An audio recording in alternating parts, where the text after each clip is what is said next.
Ce livre parle de l'économie sociale et solidaire dans les territoires, en particulier dans le territoire des Pays de la Loire. On a ciblé la région des Pays de la Loire pour plusieurs raisons.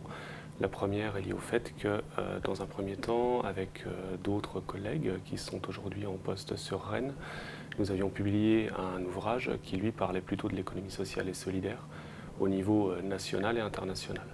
Et nous avons fait le choix, avec ma co-auteure Karine Féniès-Dupont, qui est responsable de l'Observatoire régional de l'économie sociale et solidaire en Pays de la Loire, de ne parler que des Pays de la Loire, de prendre à travers cette région un exemple territorial qui permette d'illustrer les dynamiques, les tendances de l'économie sociale et solidaire en général en France aujourd'hui. Donc le cadre régional nous permet d'avoir des exemples très ciblés, concrets, qui se répondent les uns les autres, puisque d'une certaine manière, lorsque l'on veut parler de la microfinance, on va pouvoir mettre en parallèle un article qui lui parlera plutôt du champ des coopératives, mais toujours dans le même secteur régional. Deuxième intérêt de ne parler que des Pays de la Loire, c'est que cela nous permet également d'avoir un ouvrage qui fasse le point sur l'économie sociale et solidaire à l'échelle d'un territoire en France. Sous-entendu, on invite des collègues d'autres régions, d'autres périmètres à produire le même type d'ouvrage demain pour pouvoir avoir une collection au niveau national qui parle de l'économie sociale et solidaire dans les dynamiques territoriales à l'échelle d'une région.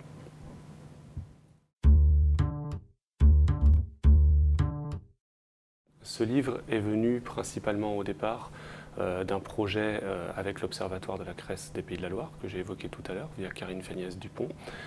Ce livre avait pour but de recenser donc ces différentes initiatives en région Pays de la Loire, de façon à rendre compte également de la richesse des travaux de recherche pluridisciplinaires, puisque je suis géographe, mais il y a finalement assez peu de travaux de géographes dans les chapitres qui composent cet ouvrage, de façon à rendre compte donc, je me répète, mais de ce travail de longue date amorcé en Pays de la Loire depuis finalement la fin des années 1990, donc avec une très grande richesse de travaux.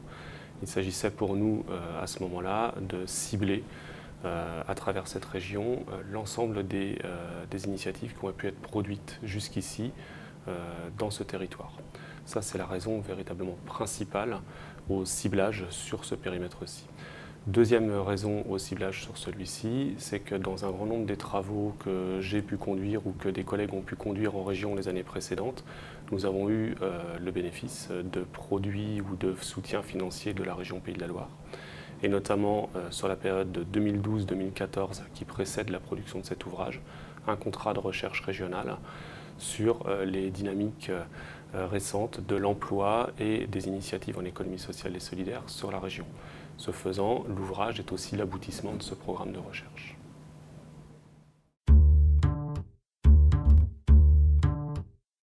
Cet ouvrage apporte de nouveau des choses sur deux angles principalement. Un premier sous l'angle scientifique et le second, je dirais, plutôt sur l'angle communicationnel, relation aux acteurs.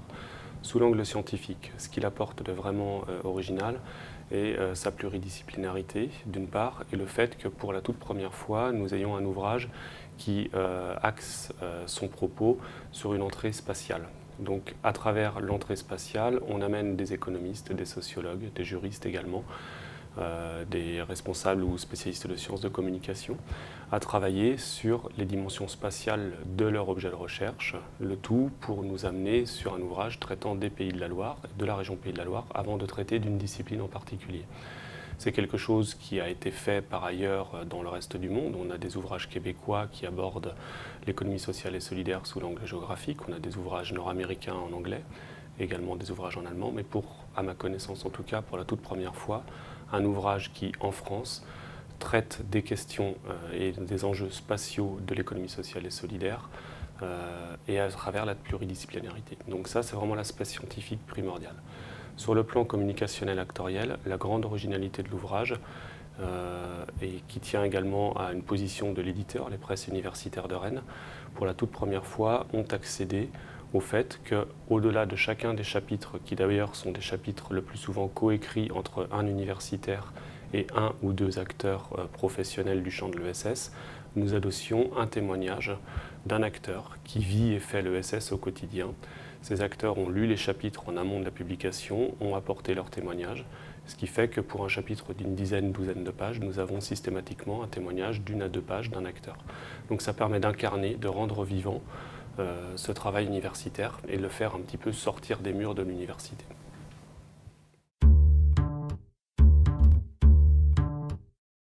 Le meilleur moment, ça c'est une grande et vaste question.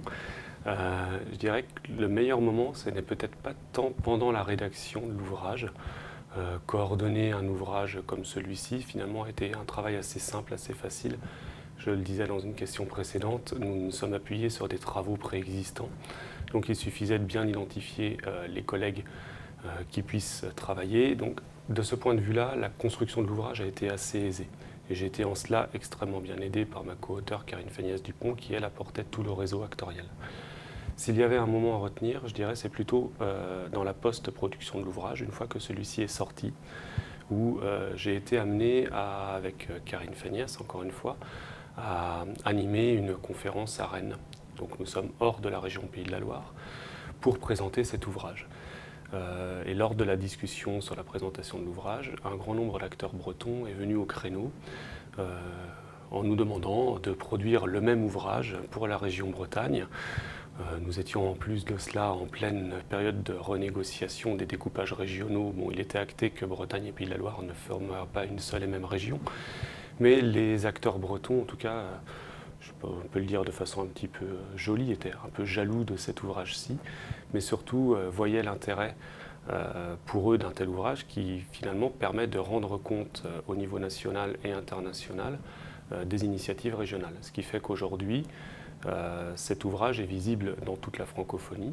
Et je dirais ce moment particulier que je retiens est celui d'un acteur breton qui nous dit « mais je n'avais pas vu votre ouvrage, mais j'en ai entendu parler par des collègues qui sont situés en Afrique noire francophone et qui sont venus me demander si demain un ouvrage de ce type-ci existerait sur la Bretagne ».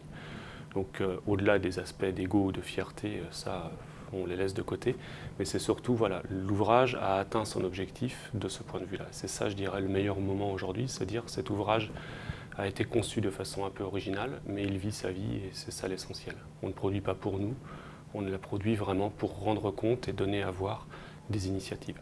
Et du coup, les acteurs ligériens qui sont présents dans cet ouvrage nous en reparlent également régulièrement en disant que, à défaut de leur ouvrir des portes, en tout cas, ça les rend visibles et ça légitime un petit peu leur action, sachant qu'on est sur un champ économique qui a souvent des difficultés à se faire reconnaître à la fois par les institutions et par l'entreprise au sens classique. Et je ne parle pas de la population derrière.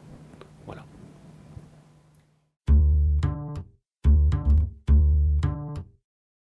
C'est une question assez intéressante. Cet ouvrage, il fait suite lui-même à un premier travail, je l'ai évoqué tout à l'heure. Les deux travaux, les deux ouvrages ont été publiés la même année, année 2015. Un premier ouvrage publié au printemps 2015, dressant un tableau national et international, puis un second ouvrage, celui que j'évoque ici, qui lui a été publié en novembre 2015. Actuellement, nous sommes en train de construire un colloque qui aura lieu à Angers début juin, l'économie sociale et solidaire dans les politiques publiques territoriales, qui n'aurait pas pu voir le jour sans la production de ces deux premiers ouvrages, et en tout cas de cet ouvrage portant particulièrement sur les Pays de la Loire.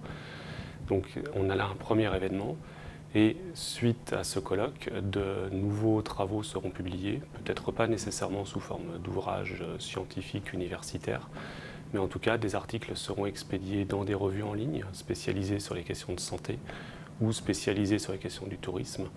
Et nous nous gardons, avec un partenaire qui est la Fondation Gabriel Péri, la possibilité de financer, de prendre en charge un ouvrage qui serait publié peut-être aux presses universitaires de Rennes, peut-être à la documentation française, dressant un état des lieux d'initiatives, encore une fois ligérienne, mais également bretonne, puisque vous l'avez compris, les Bretons souhaitent également être publiés ici, sur l'économie sociale et solidaire en région en France, et qui dressera également un panorama plus international sur des initiatives locales, régionales, mais dans le reste de l'Europe, voire dans le reste du monde. Donc ça, c'est un premier événement. La suite à plus long terme, je ne sais pas quelle elle est, mais en tout cas, si l'on parvient à montrer avec nos différents collègues que l'on peut faire une géographie de l'économie sociale et solidaire et que les initiatives d'économie sociale et solidaire ont un impact dans nos territoires, dans la vie de tous les jours, je dirais on aura gagné notre pari et d'une certaine manière, encore une fois, on aura fait sortir la recherche scientifique des murs de l'université en direction du grand public et de la vie des citoyens. Voilà.